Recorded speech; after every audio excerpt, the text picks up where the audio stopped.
I have said, and I really believe and have experienced myself, that loneliness goes away when we learn how to be alone. And the feelings which were so difficult for us and so painful for us, they were painful because we were not willing to sit still and allow them to go through. But instead we avoided, or we mitigated, or we put them under the rug, or we just simply distracted ourselves. And we stayed fearful a little while longer because we were unwilling just to sit still long enough to recognize this is not true.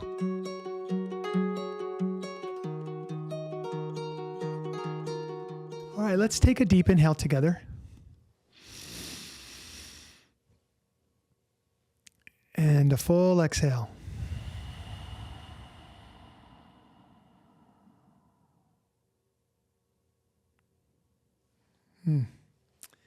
Beautiful. So that leaves but one, our dear David, here in the circle with us today. Hi, Tommy. Thanks for having me today. Thank you, David. Welcome. So Annette asked, actually, when I stumbled upon you, and I think it was the beginning of 2013, January 2013. It was, I guess, one of the early 2.0 conferences. And you would introduce me to Gabor Mate, actually, through the interview with Gabor Mate. Yes. So a lot of thank you both to Rebecca and Melly for sharing your stories. And your answers, Tommy, has triggered up so much. I'm trying to sort of cut through the weeds of my own inquiry here, which includes obviously elements of my own bottom, elements of immense grief. Most recently, the loss of my sister, and about just over a year ago, I lost her to suicide, and she had her own battles with alcoholism and addiction. But I think why I bring up Gabor Mate so much, or so right away, is because root cause. We talk about root cause, and I know you've pushed against some of the strong abstinent aspect of 12 steps in AA. In some ways, and so there could be an element of root cause, I think, that I was always looking for, like, why am I doing what I'm doing? Why this constant need to run from the feelings that I'm having, the sensations? And I actually might cry, by the way, so we'll see how that goes. Hopefully it's not an ugly snot bubble cry. Let it come. Let it come.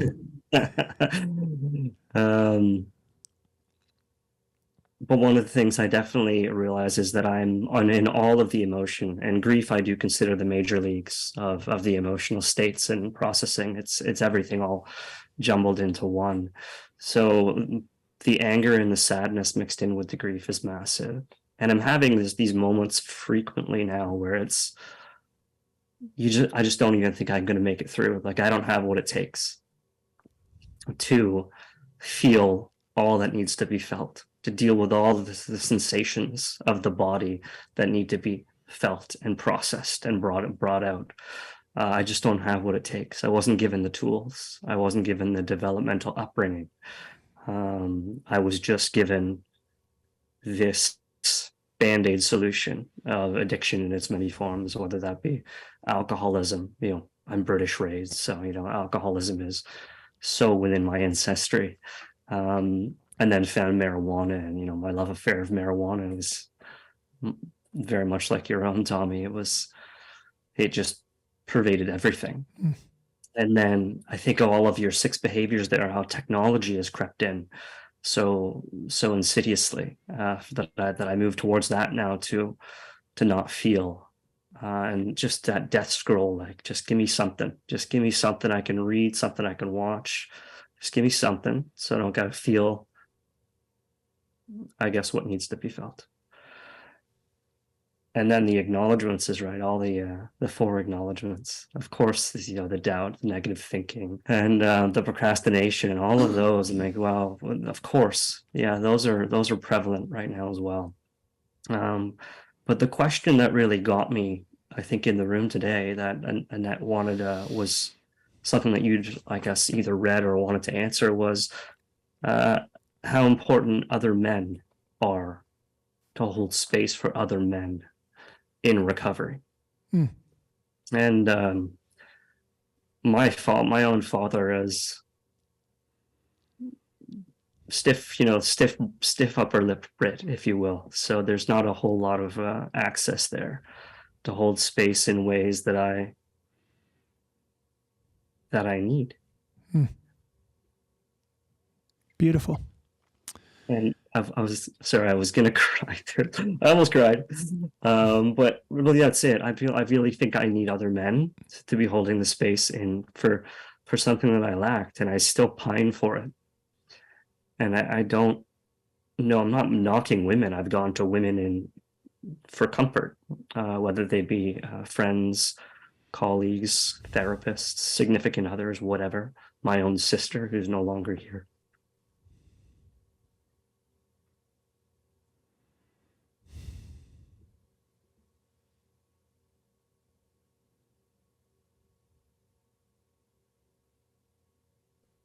Yeah.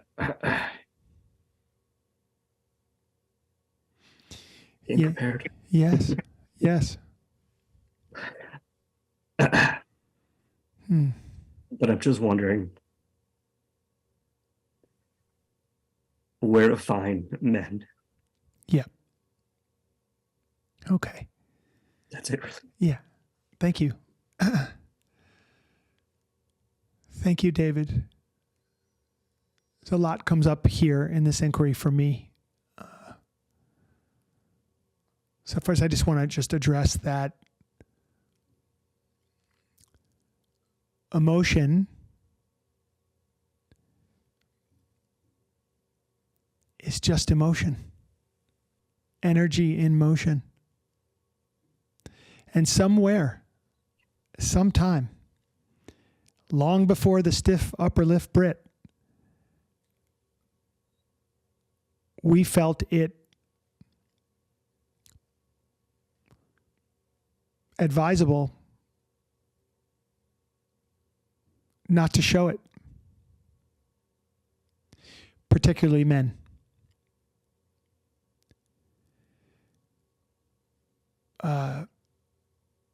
A human being who doesn't allow the energy of emotion to flow as it arises for whatever reasons is creating purposely, intentionally, a constipated reality. There's a block. And it has been said that all disease begins with constipation in one form or another. Energetic, blockage in the bowels, blockage in the arteries, blockage in the energy channels, the chi and the flow of prana through the body. When we have these blocks, we're moving towards sickness. And for some reason, generally speaking, in society, men have been trained to do that. Women certainly have their version of this too. But since your inquiry really focuses in on men, we can also expand that to the masculine. I'm just focused there as well. So to find space holders, guides, friends, chosen kin, our family, those we choose to be our family, can be difficult for men, a real challenge.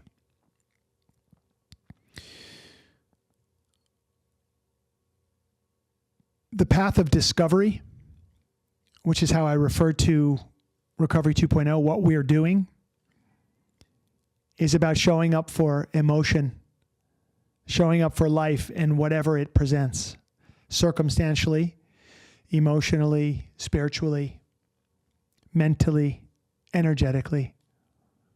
Our job is to investigate what is.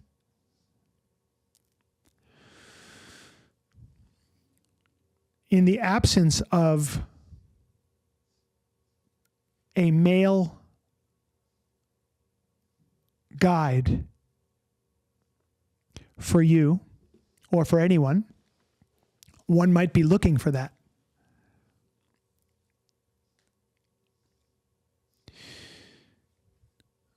It's an interesting inquiry that comes out of this inquiry. The desire to connect with and to be in circle with men is to be heeded, to be recognized, and then to create or to find circles where men can connect. There are many today. Many, many, many circles. Circles of recovery for men only.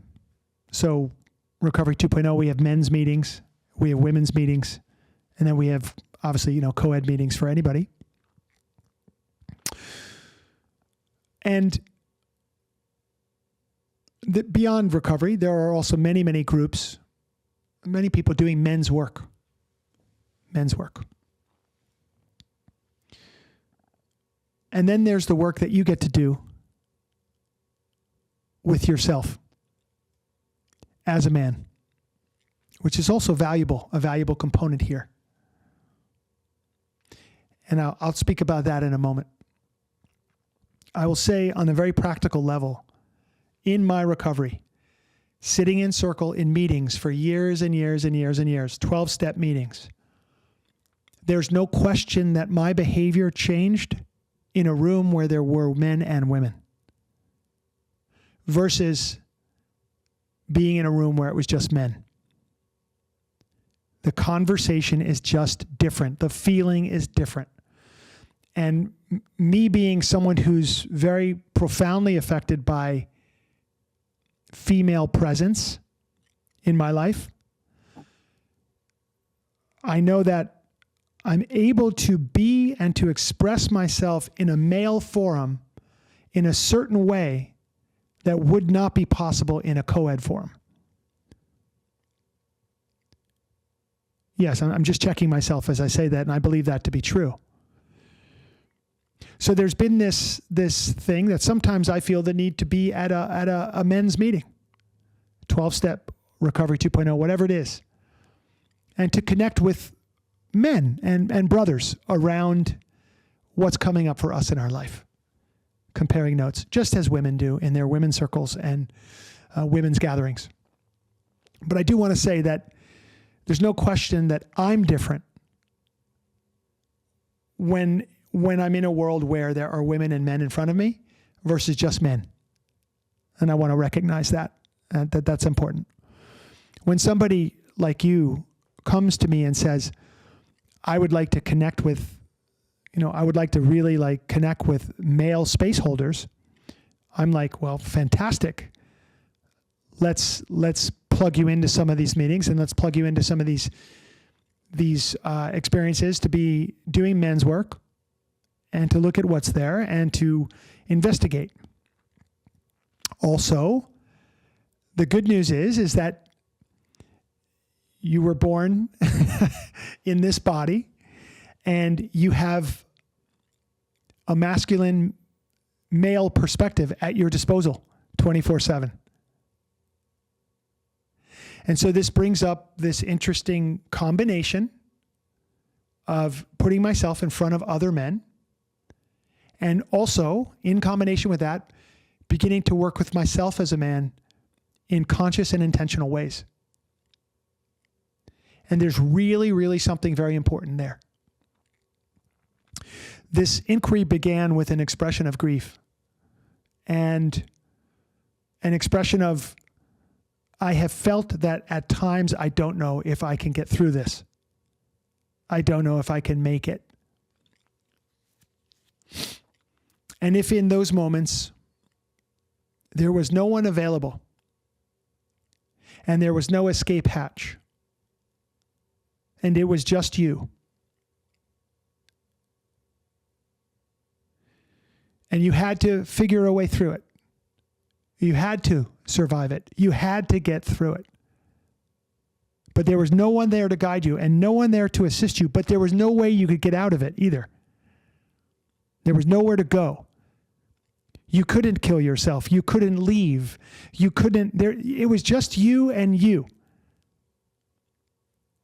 I offer for all of our consideration that you could sit down and start to follow your breath and start to see your thinking and start to work with your awareness and start to see your emotion and start to see your thoughts shifting and start to see your emotions moving and start to return to come to the breath and really start to develop a relationship with a deeper aspect of yourself that was beyond male and beyond female. But that was just pure consciousness itself. And relating to that, I offer for everyone's consideration that if you did that long enough, you would become awake fully. And that the things which used to baffle you no longer would. Now, I'm not suggesting that you sit down in meditation until you become awake, although that is what Buddha did. He said, I'm going to sit under this tree now, and I'm not moving, and I'm not getting up until I'm awake. It took him 6 days and 6 nights. And he became awake through that process. What I am suggesting here is that you have within you answers and access to something beyond what has been cultivated to this point. And I just want you to consider it. When we're in the emotions of grief, loss, sadness, anger, jealousy, fear, it's the most difficult thing to do what I just suggested, which is to sit still and close your eyes and wait. But we're talking about the development of a meditative mind to cultivate a deeper ability to see clearly and to work with emotion. These things that I'm speaking about, the work that you can do unto yourself, guided by a teacher, also in combination with doing the men's work and being in circle with other men who are facing some of the things and some of the challenges that you are, that fill that desire to be connected in that way with other men, which is fantastic. And if that's coming out of your heart, then follow it. That's wonderful. It's not wrong. There's no moral issue to any of this stuff. It's just, I feel a longing. I feel a heartfelt desire, and that's good. Go follow that. People often misunderstand the word desire as the root of all suffering. As Buddha said, people misunderstand that teaching to a great extent, that desire is the root of all suffering, and it's attachment to desire that is the root of all suffering, not desire. From desire, everything comes. There is nothing in this world without desire. Nothing will happen without desire. But the attachment to desire and the attachment to outcomes is where our suffering comes from.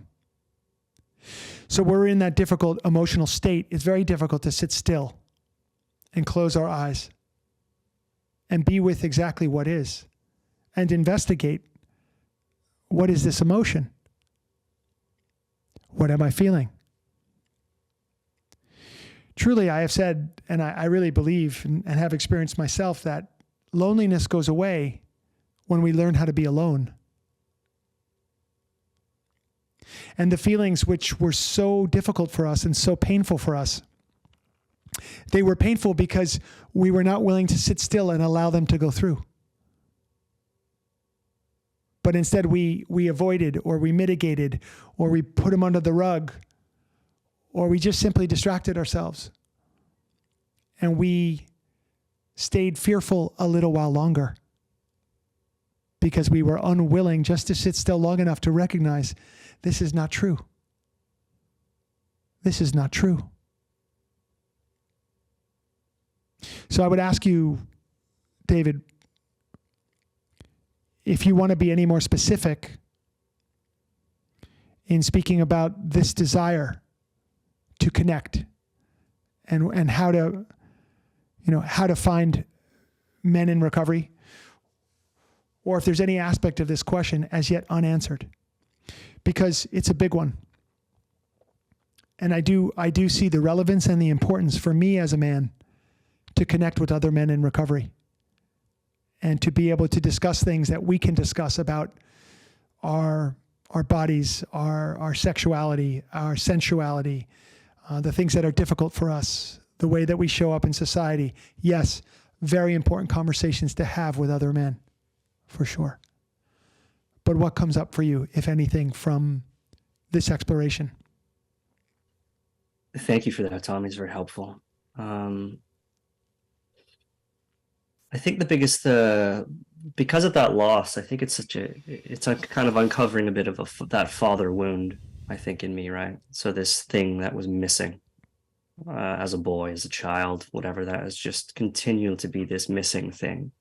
So it's maybe what I'm gravitating towards now, this, where is the understanding, the camaraderie, the brotherhood, or even that father-son relationship that was missing. So it could be a large part of what I'm reaching towards, this wounded inner child aspect to it.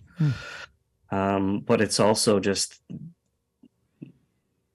for whatever reason, there's so much suffering in men that I want also to have my own pains and emotions absolved and managed and held.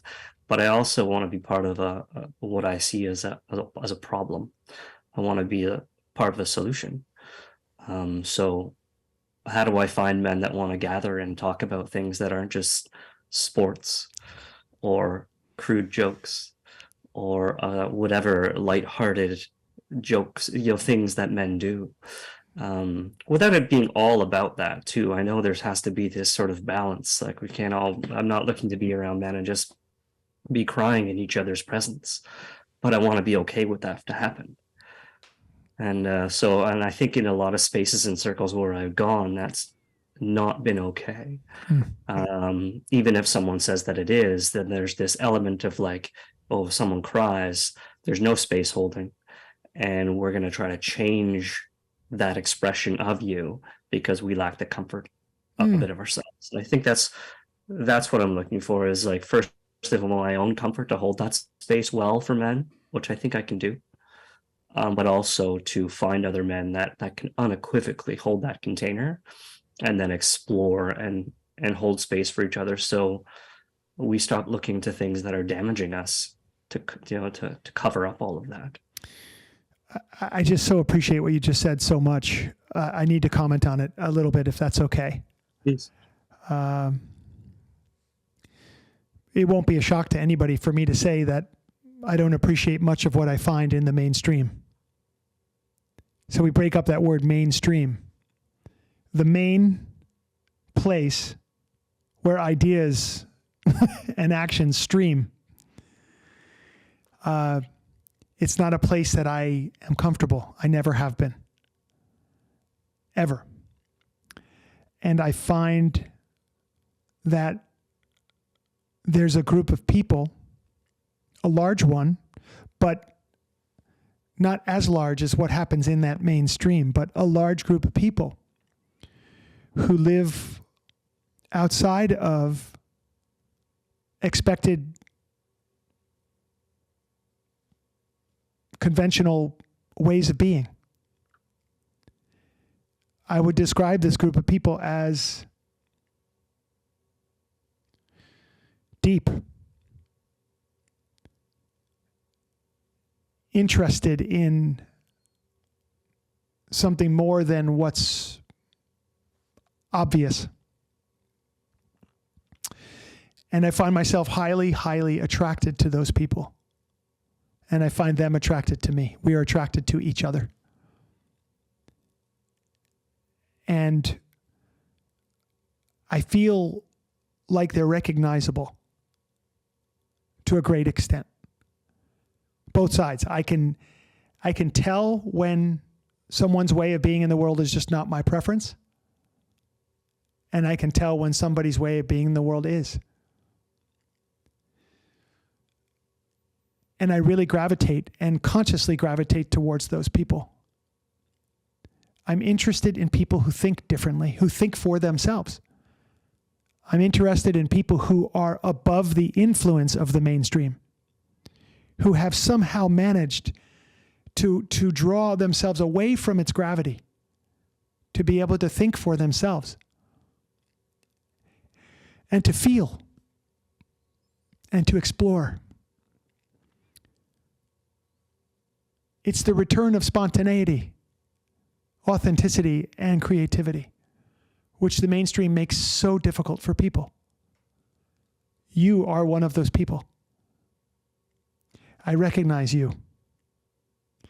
And I would love to hold space with you and next to you. And, it's like that. And so,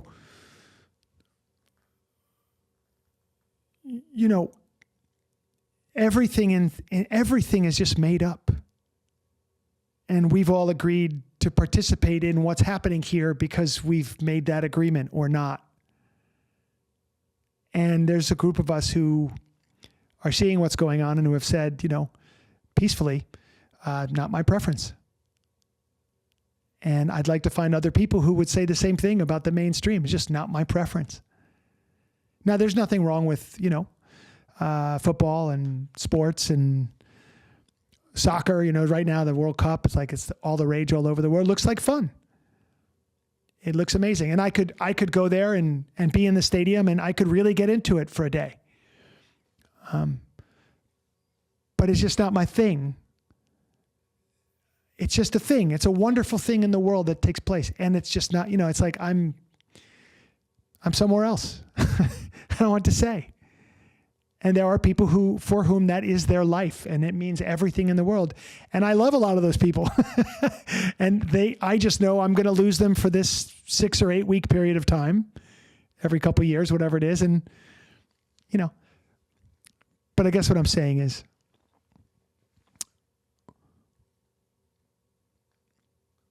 I really don't know how to get through this life without exploring the inner landscape. And if that is not a focus, I don't know how anybody makes it. I just don't know how anybody would make it if they didn't learn how to navigate the inner landscape.